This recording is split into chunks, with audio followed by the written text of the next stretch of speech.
Hello दोस्तों, स्वागत है आपका मेरे YouTube channel let's study with Poonam में, जिसमें हम जीके जीएस से रिलेटेड टॉपिक के बारे में चर्चा करते हैं और आपके लिए नए नए विषयों को खोज कर लाते हैं।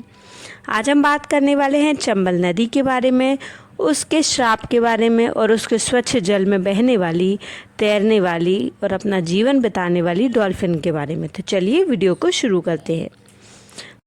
हम अक्सर प्रदूषित और पारिस्थितिक रूप से खराब नदियों के बारे में ही सुनते आए हैं।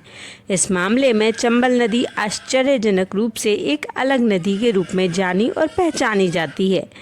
मध्य प्रदेश, राजस्थान और उत्तर प्रदेश से गुजरने वाली 965 किलोमीटर लंबी चंबल नदी काफ़ी हद तक एक स्वच्छ नदी के रूप में जानी जाती है।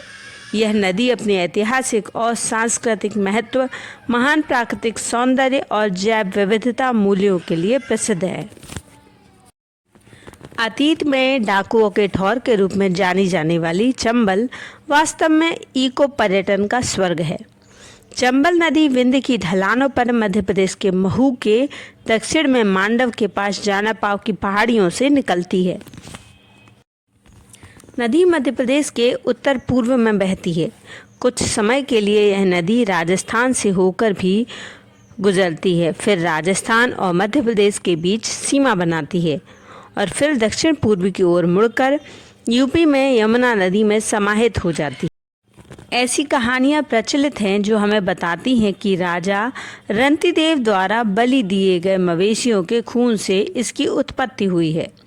लोक कथाओं में इस नदी के तट पर पांडवों द्वारा इसके खेले गए जुए में हारने की घटना से जोड़ती है, जिसके कारण द्रौपदी का अपमान हुआ था और तब द्रौपदी ने चंबल को श्राप दिया था कि जो कोई भी इसका पानी पिएगा वह प्रतिशोध की आग से भर जाएगा। इस श्राप के कारण कोटा शहर को छोड़कर नदी के किनारे कोई भी बड़ा शहर नहीं बसा है। इससे कोई भी यह सोचने के लिए मजबूर हो सकता है कि अतीत में शायद इस श्राप के कारण बड़े पैमाने पर घने जंगल, बीहड़ इलाकों से नदी किनारे शहरीकरण होने से न केवल बचाया गया बल्कि उन नगरों के औद्योगिक प्रदूषण से भी इस नदी को सुरक्षित किया गया। हालांकि यह भविष्य में नदी को बचाने के लिए यह कारण पर्याप्त नहीं रह सका। वर्तमान और भविष्य के खतरों का पता लगाने के लिए पहले चंबल नदी के महत्वपूर्ण और अद्वितीय महत्व को समझते हैं। चंबल यमुना की सबसे बड़ी सहायक नदी है।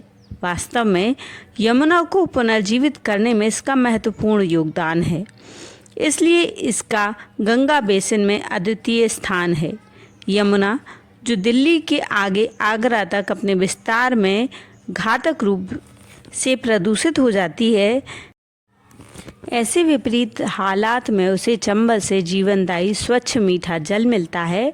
यह पुनर्जीवित यमुना प्रयागराज में पवित्र संगम पर पहुंचकर गंगा नदी में प्रवाह को और बेहतर बनाने के लिए आवश्यक पानी लाती है। इसलिए गंगा बेसिन में इसकी महत्वपूर्ण भूमिका पर ज़्यादा जोर देने की ज़रूरत नहीं है। कोई आश्चर्य कर सकता है कि क्या चंबल में मिला अभिशाप यमुना और गंगा नदी के लिए वरदान नहीं है।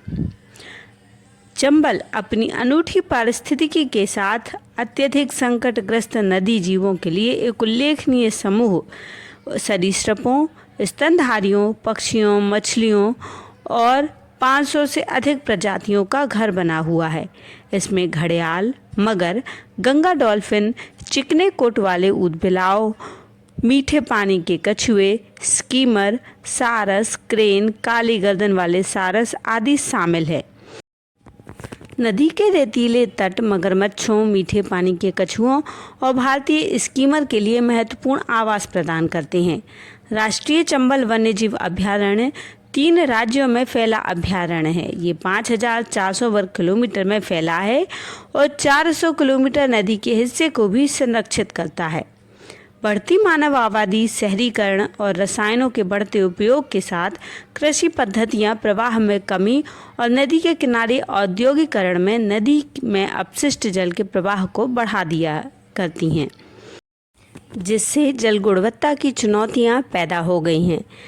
यह देखना महत्वपूर्ण है कि चंबल नदी के निम्नलिखित 2 हिस्से भी सीपीसीबी द्वारा पहचाने गए प्रदूषित नदी हिस्सों की सूची में शामिल हैं। नदियों के कायाकल्प के प्रयासों की निगरानी एनजीटी द्वारा की जाती है। चंबल की कहानी हमें सोचने को मजबूर करती है कि क्या हम अपना व्यवहार तभी बदलेंगे जब यह नदी अभिशाप बन जाएगी, या फिर हमें चंबल की ही नहीं बल्कि सभी नदियों, उनके पारिस्थितिक तंत्र जैसे प्रकृति के वरदानों को बनाए रखने के लिए सकारात्मक कार्रवाई नहीं करनी चाहिए। हमें खुद को बचाने के लिए नदियों को बचाने की ज़रूरत है, इसलिए नदियों को सुरक्षित रखने के लिए प्रयास करें। तो दोस्तों, ये वीडियो हमारा आपको कैसा लगा कमेंट करके ज़रूर बताइए। यदि चैनल पर नए हैं तो चैनल को लाइक, शेयर और सब्सक्राइब ज़रूर करें। धन्यवाद दोस्तों।